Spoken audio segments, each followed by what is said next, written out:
We'll hear from the president's FEMA administrator, Brock Long, in a moment. First, the president's target, San Juan Mayor Carmen Yulin Cruz. Mayor, thank you for joining us this morning. Your reaction to the president?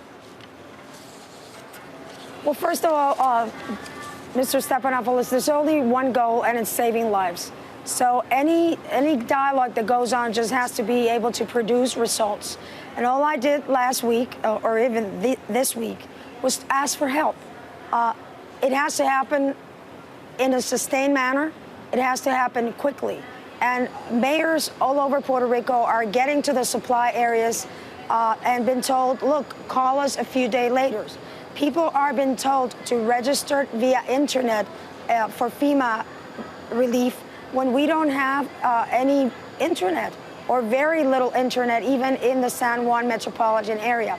I recognize the good heart that the FEMA people have. They want to help, but they just don't have the resources. And it's not me who's saying it. General Buchanan, a 3-star general, appointed now to take care of the situation, said 2 days ago, we just don't have the resources in order to handle the logistical support that is needed in San Juan and Puerto Rico.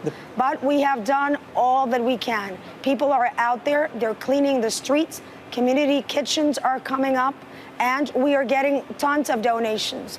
On Thursday, I got 3 pallets of water, 4 pallets of food, and 4 pallets of baby supplies from FEMA. All of this I gave to the mayor of Comerío, a town whose mayor had come to the FEMA distribution center and had been told, just wait until next Monday because we have nothing. You know, the president... And on go stories of mayors. The president's FEMA director has suggested you're not really plugged in. Yesterday he said you need to make your way to the Joint Field Office and get plugged into what's going on.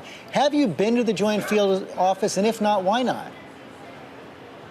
Well, number one, I got a call from the White House a couple of days ago. I think it was Thursday. Mr. Bossert took it upon himself to call, and I was very glad that he called.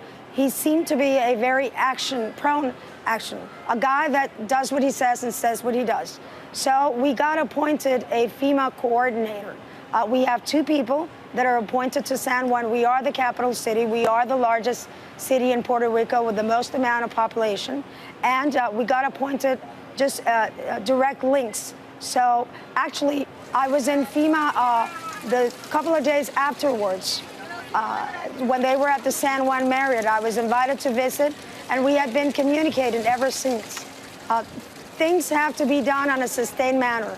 If I only get, for a population of 350,000, where perhaps half of them are in need of food and water, sustained supplies, then, you know, I get 4 pallets of food, 3 pallets of water. That's really not even going to provide for a dent. The supply chain of aid has to be sustained, and we have the logistics in order to do that. Will you meet with... People from my administration have been to the COI, yes. Will you meet with the president on Tuesday, and what do you want him to see? Well, if he asks to meet with me, of course I would meet with him. I mean, you know, anything that can be done and anyone that can listen. Again, I've been quite complimentary of the people from HHS and FEMA. Their heart is in the right place, but we have to cut the red tape. That's the one message. And number 2, let us not talk about the debt. Let us not talk about the cost of reconstruction. Let us just talk about saving lives right now, putting back the power grid as soon as we can, because that has an immediate effect on our ability to recover financially. Are you concerned that the debt is going to be an impediment to Puerto Rico getting the help it needs over the long term?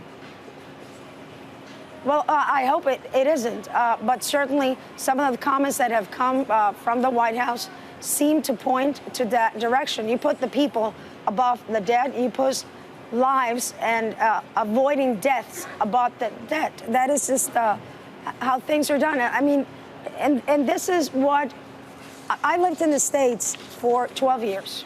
I went to school at BU and got my master's at Carnegie Mellon. I worked for the federal government, and I worked in private institutions in the United States. I know the good heart of the American people, and I know that when a Mayday sound goes off, they come to the rescue. They did it in Haiti. They did it in Africa. They've done it all over the world.